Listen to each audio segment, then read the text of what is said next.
इस वीडियो को इतना शेयर करना है, इतना शेयर करना है कि आप कम से कम ये मैसेज आगे तक पहुंचाएं। हुआ है कुछ यूं कि मुझसे कहने लगी कि यार ये देखो ग्रीन लाइटें लगा के अब ये मुल्ला हजरात जो है 12 रबीउल अव्वल के नाम पर पैसे जाया करेंगे, ये किसी गरीब को दे देने चाहिए। मैंने क्या बोला तुमने? चुप।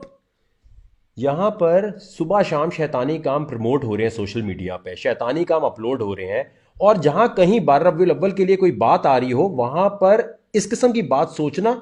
ऐसे लोग जो कहते हैं ना 12 रबीउल अव्वल नहीं मनानी चाहिए और इस किस्म की सोच रखते हैं, खुदा के वास्ते जाओ यार कहीं अपना काम करो।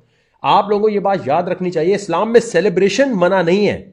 जो सेलिब्रेशन शरीयत के दायरे में रहते हुए हो वो किस तरह मना हो सकती है? और हमारे आखिरी नबी हजरत मोहम्मद मुस्तफ़ा सल्लल्लाहु अलैहि वसल्लम मंडे के दिन रोजा रखते थे क्योंकि वो मंडे को पैदा हुए थे।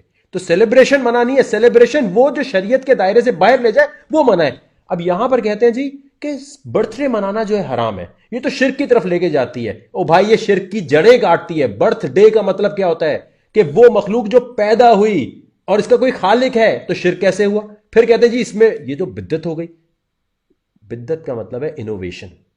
कोई भी इनोवेशन जो बेहतरी के लिए हो वो बुरी कैसे हो सकती है मेरे भाई?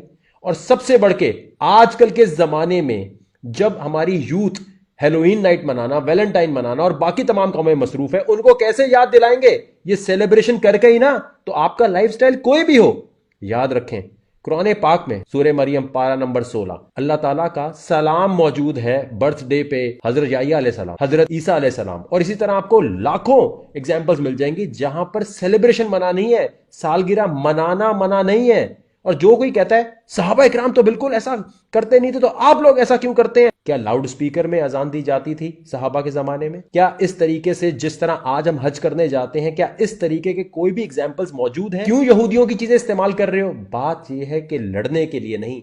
आजकल मॉडर्न दौर में जहां हमारे बच्चे दीन से दूर होते जा रहे हैं, और देखें ये ऐसे नहीं हो सकता कि आप बोले वकार उस वक्त तुम ये बात कर रहे थे अपनी वीडियो में, अभी ये कर रहे हो, उधर तुम रिएक्शन दिखा रहे हो। अरे भाई इस वीडियो को इतना शेयर करो कि जो बच्चे इस किस्म की वीडियोस देखते हैं उन तक ये पैगाम पहुंचे कि 12 रबीउल अव्वल को अकीदत के साथ सेलिब्रेट किया जाए, दुनिया को दिखाया जाए कि हां हम दुनिया की सबसे बड़ी नेमत और सबसे बड़ी रहमत के चर्चे करना चाहते हैं। जैसे कुरान पाक में भी लिखा है, आपने तो सिर्फ शायद ये आपको याद हो कि लिखा हुआ है कौन कौन सी नेमतें झुटलाओगे, आप कुरान जाके पढ़ें, ये भी लिखा है ना कि अल्लाह ताला की नेमत और रहमत के चर्चे करो। तो दुनिया की सबसे बड़ी रहमत और नेमत कौन सी है हमारे लिए?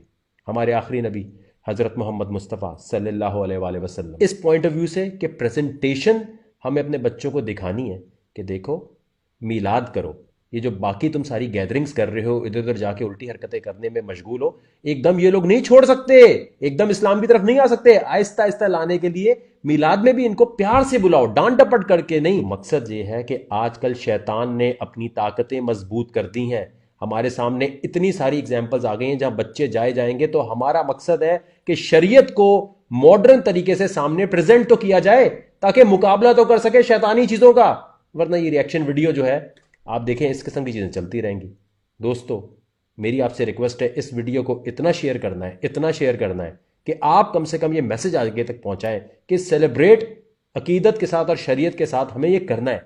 और याद रखें सिर्फ 3-4 दिन रह गए FATF के लिए। मैं जानता हूं बोरिंग बातें हो रही होंगी ना, आपके लिए बोर हो जाते हैं ना आप लोग ऐसी बातों से। 4 दिन के बाद फैसला आने वाला है कि क्या पाकिस्तान से दुनिया भर को बिजनेस करना चाहिए। ये जो आपके अब्बू अम्मी जितने भी लोग देख रहे हैं ना, इन सबके बिजनेस खराब हो जाए। FATF व्हाइट लिस्ट पाकिस्तान, इस ट्रेंड को जितना चला सकते हो चलाओ, क्योंकि अगर ये नहीं चलाओगे तो देख लो दोस्तों, सोशल मीडिया पे ये आवाज नहीं आएगी, पेरिस तक ये आवाज जानी चाहिए FATF के ऑफिस तक कि पाकिस्तान को व्हाइट लिस्ट करो, वरना हम खड़े होंगे पेरिस में आके तुम्हारे ऑफिस के बाहर।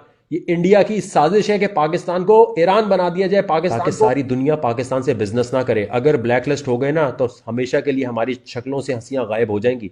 खुदा के वास्ते ट्विटर पे अकाउंट नहीं है तो बनाओ, ये वीडियो को आगे तक फैलाओ और इतना ज्यादा मैसेज इसमें करो ट्विटर पे जाके कि वहां नजर आए #FATF व्हाइट लिस्ट पाकिस्तान। अरे अभी तक तो शायद वीडियो भी तुमने स्किप कर दी होगी क्योंकि रिएक्शन वीडियोस खत्म हो गई हैं।